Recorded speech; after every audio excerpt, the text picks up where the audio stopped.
नमस्कार दोस्तों, स्वागत है आप लोगों का आपके अपने यूट्यूब चैनल हिंदी साहित्य वाला में। और दोस्तों मैं विक्रम कुमार वर्मा आप लोगों का बहुत बहुत स्वागत करता हूं।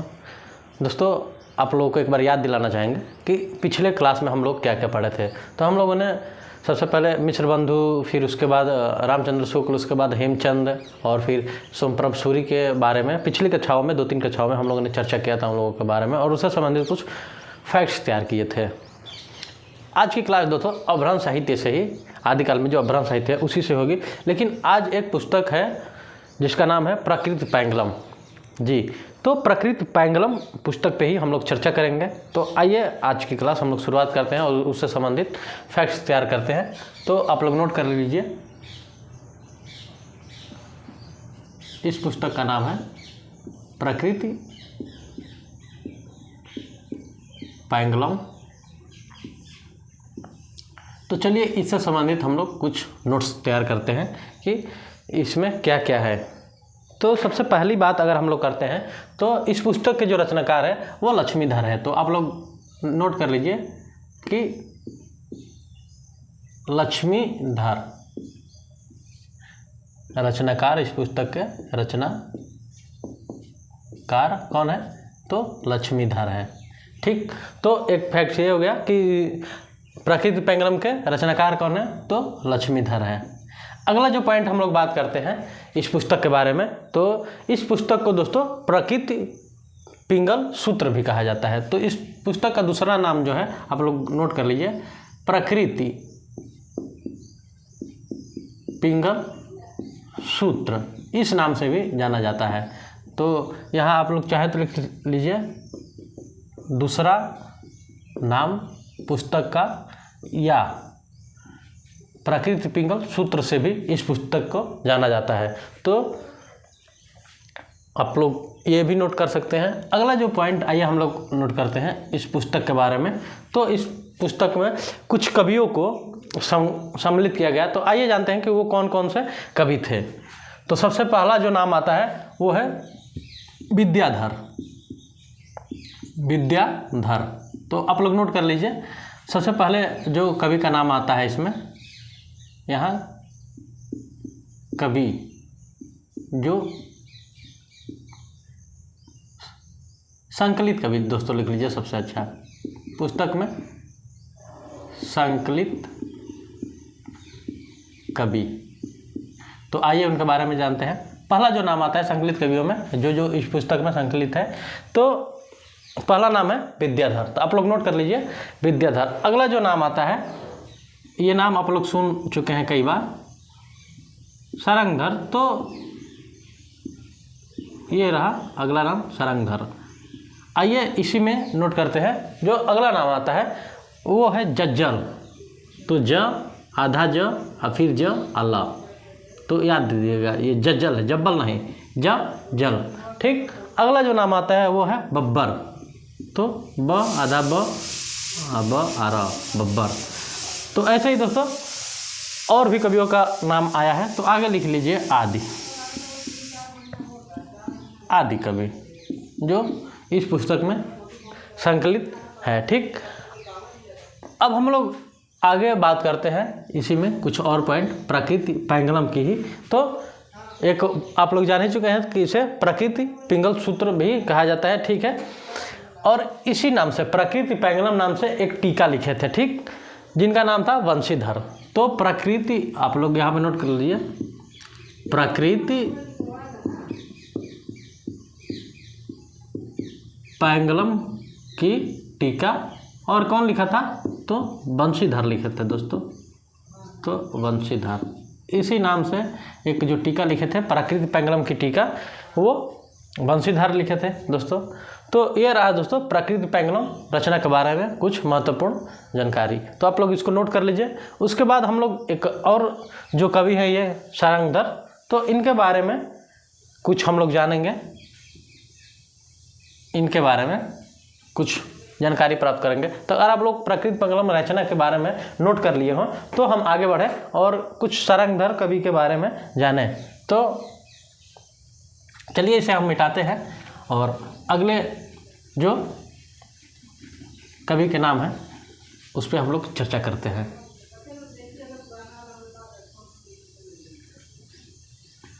तो आइए नोट करते हैं। अगला नाम आप लोग नोट कीजिए,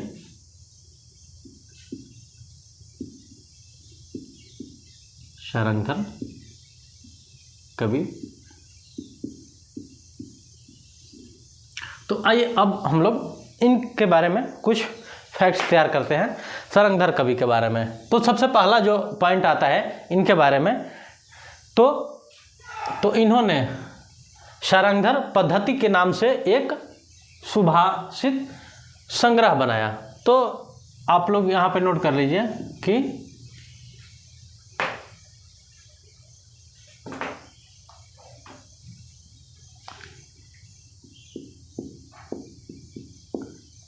सारंगधर पद्धति के नाम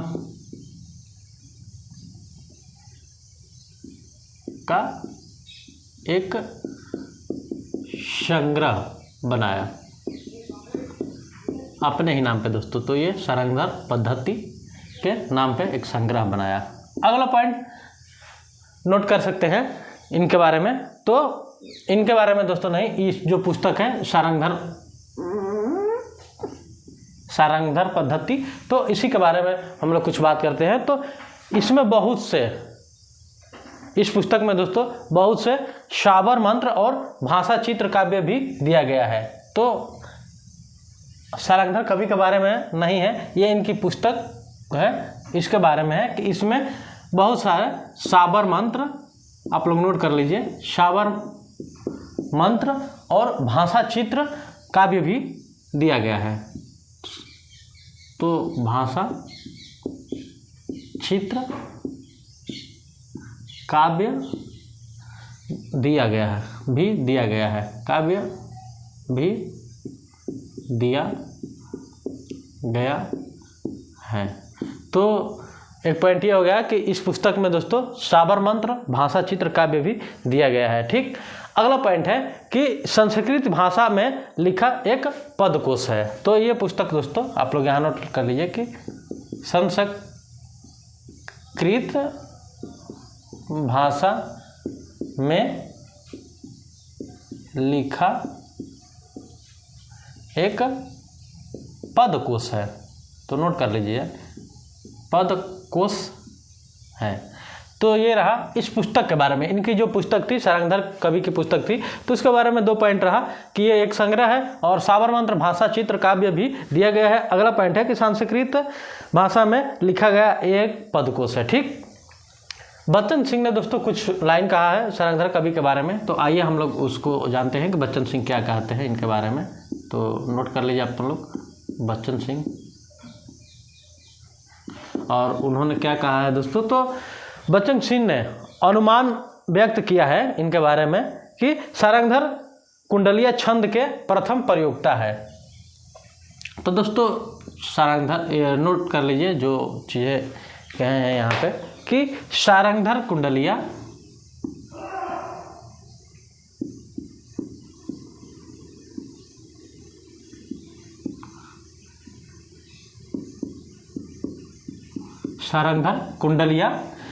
छंद के प्रथम प्रयोक्ता है। छंद के प्रथम प्रयोक्ता है। तो दोस्तों ये रहा कुछ महत्वपूर्ण बिंदु सारंगधर कवि के बारे में। ठीक, तो अब हम लोग यहाँ पे अभ्रंश साहित्य लगभग दोस्तों समाप्त होती है। अगले दिन से हम लोग सिद्ध साहित्य के बारे में कुछ चीज़ पढ़ेंगे। तो दोस्तों आइए एक और छोटी सी रचना है, तो उसके बारे में हम लोग जान लेते हैं। उसके बाद ये क्लास यहीं पे समाप्त करते हैं और कल से हम लोग सिद्ध साहित्य के बारे में, जिसमें सरापा और तमाम जो भी कुंभप्पा और तमाम उनकी कवि जो है सिद्ध साहित्य में, तो उनके बारे में जानेंगे। एक ये और पुस्तक जो है प्रबंध चिंतामणि, आप लोग नाम सुने होंगे, प्रबंध चिंतामणि।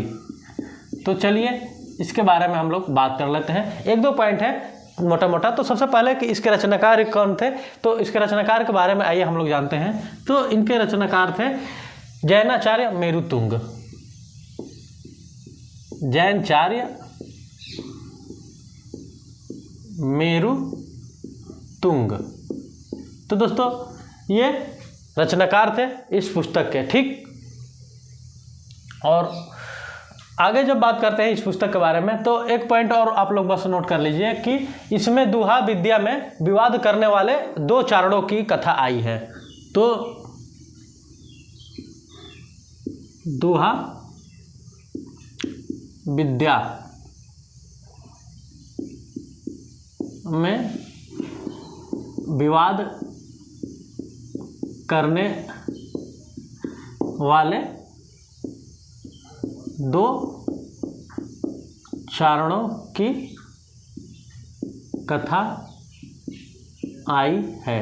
तो इस पुस्तक के बारे में दोस्तों ये पॉइंट्स हैं, ठीक। अपभ्रंश काव्य इसीलिए दोस्तों, अगर ये दोहा विद्या में विवाद करने वाले दो चारणों की कथा है, इसीलिए दोस्तों इस पुस्तक को अपभ्रंश काव्य को दोहा विद्या भी कहा जाता है। अपभ्रंश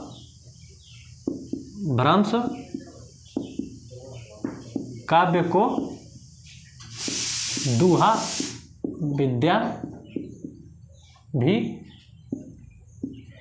कहा जाता है। तो आप लोग यहाँ पे नोट कर लीजिए कि इसीलिए अपभ्रंश काव्य को दोहा विद्या भी कहा जाने लगा या कहा जाता है। तो ये रहा दोस्तों पॉइंट, दो पॉइंट है प्रबंध चिंतामणि रचना के बारे में कि इसके रचनाकार कौन थे, तो जैनाचार्य मेरुतुंग। और दूसरा जो पॉइंट है कि दोहा विद्या में विवाद करने वाले दो चारणों की कथा आई है इस रचना में, और इसीलिए अपभ्रंश काव्य को दोहा विद्या भी कहा जाने लगा या कहा जाता है। तो आप लोग नोट कर लीजिए यहाँ कि कहा जाने लगा या कहा जाता है, जाने लगा। तो ये रहा कुछ पॉइंट इस पुस्तक के बारे में। तो दोस्तों आज अपभ्रंश साहित्य में ये आदिकाल में अपभ्रंश साहित्य में जो प्रबंध चिंतामणि थी, इससे हम लोग लगभग समाप्त होता है फैक्ट से संबंधित। अगली क्लास में हम लोग सीधे परंपरा जो है उससे संबंधित हम लोग नोट्स बनाएंगे। तो आज की क्लास यहीं पर समाप्त करते हैं, मिलते हैं आप लोग से अगली क्लास में कुछ ऐसे ही नए फैक्ट्स लेके। तो दोस्तों ऐसे ही आप लोग को वीडियो अच्छी लग रही हो तो चैनल को लाइक सब्सक्राइब और शेयर कीजिए। तो मिलते हैं आप लोग से अगली क्लास में कुछ ऐसे ही फैक्ट्स लेकर। तब तक के लिए दोस्तों धन्यवाद, थैंक यू।